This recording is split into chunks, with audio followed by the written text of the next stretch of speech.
Le concours de l'arc. Pénélope fit ce discours aux prétendants qui l'entouraient. « Écoutez-moi, orgueilleux prétendants. Vous occupez cette maison nuit et jour pour manger et pour boire, tandis que le maître est absent depuis des années. La seule excuse que vous avez pu alléguer à votre conduite, c'est le désir de m'épouser et de faire de moi votre femme. Eh bien, venez, prétendants. La lutte est ouverte, et le prix du concours est devant vous. Je vais vous donner l'arc du divin Ulysse, celui dont les mains tendront l'arc sans effort et dont la flèche traversera les 12 haches. Cet homme-là, je le suivrai, et pour lui je quitterai cette maison où je suis arrivée jeune épouse, cette demeure magnifique et opulente dont je me souviendrai toujours jusque dans mes rêves. »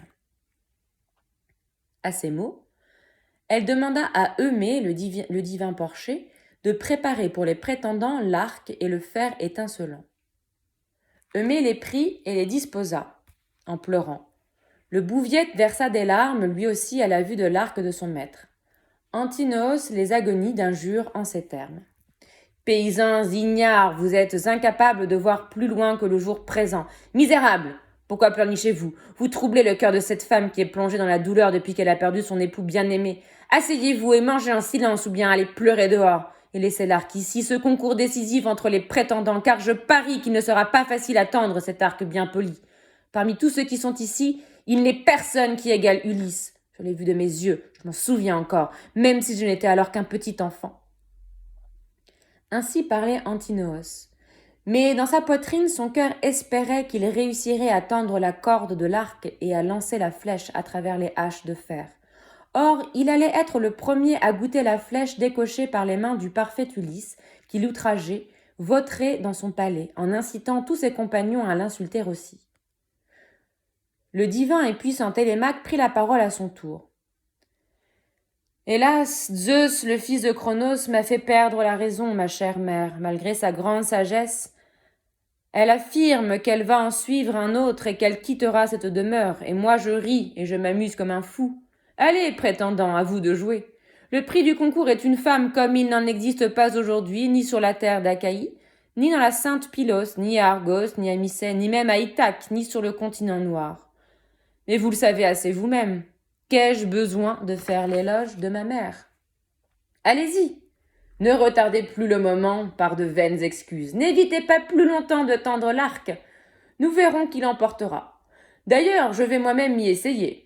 Si je réussis à tendre la corde et à envoyer la flèche à travers les pièces de fer, je serai moins chagrinée de voir ma mère quitter ce palais pour suivre un nouvel époux, puisqu'elle laissera derrière elle un fils capable de manier les beaux instruments de concours de son père. » À ces mots, il se leva vivement, rejeta de ses épaules son manteau rouge et défit de son cou la lanière de son glaive acéré.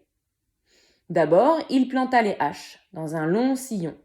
Il les aligna au cordeau, puis il tassa la terre autour de chacune. Tous furent stupéfaits de voir qu'il les disposait si habilement, lui qui ne les avait jamais vus auparavant. Il se plaça sur le seuil et essaya l'arc. 3 fois, il fit vibrer la corde, dans son désir de la tendre. 3 fois, il relâcha son effort, espérant toujours dans son cœur qu'il réussirait et qu'il ferait traverser à la flèche toutes les pièces de fer. Et il allait y parvenir. Comme il tirait de toutes ses forces pour la 4e fois, lorsqu'Ulysse lui fit un signe négatif de la tête et réprima son ardeur. Le divin et puissant Télémaque dit alors: « Malheur à moi! Resterai-je toute ma vie une mauviette sans force, ou suis-je encore trop jeune pour faire confiance à mes mains si je dois me venger d'un homme qui m'a offensé le premier? Allez à votre tour, vous qui êtes les plus forts que moi, essayez l'arc, et achevons ce concours. » À ces mots, il posa l'arc à terre en l'adossant contre les portes brillantes et bien jointes et reposa la flèche contre le bel anneau. Puis il retourna s'asseoir sur le siège qu'il avait quitté. Les prétendants essayent de tendre l'arc, mais ils échouent, l'un après l'autre. Le mendiant demande alors à essayer. Les prétendants l'insultent, mais Pénélope intervient en sa faveur. Télémaque envoie sa mère dans sa chambre, puis l'arc est présenté au mendiant. Ulysse était déjà en train de manier l'arc. Il le tournait et le retournait, l'examinant de tous côtés, car il redoutait que les vers n'en aient rongé la corne pendant que le maître était absent. Un prétendant regardait vers son voisin et lui disait: « Cet homme est un amateur d'art qui s'y connaît. Il en a peut-être de semblables dans sa maison, à moins qu'il n'ait envie d'en réaliser un pour le tourner et le retourner comme cela dans ses mains, ce vagabond expert en méfaits.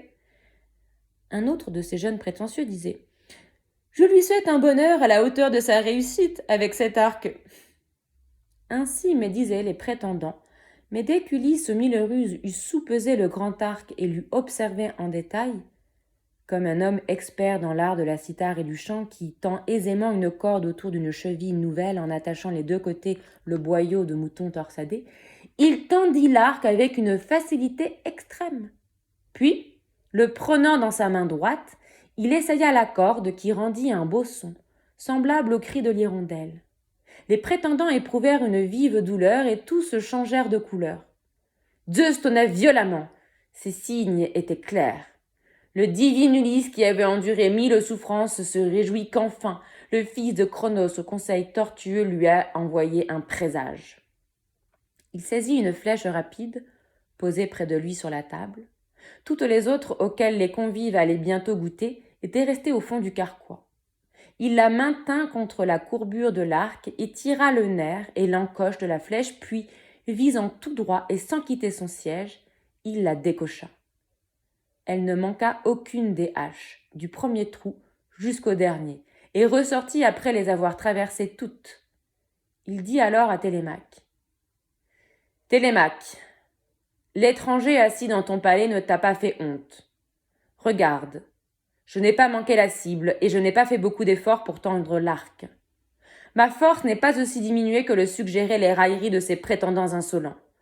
Mais l'heure est venue de servir aux Achéens le plat de résistance tant qu'il fait encore jour, puis de nous divertir autrement par le chant et la cithare qui couronnent tout festin. » À ces mots, il fit un signe de la tête et Télémaque, le fils bien-aimé du divin Ulysse, se munit de son glaive acéré, empoigna sa lance et se posta près du siège de son père, armé de bronze étincelant.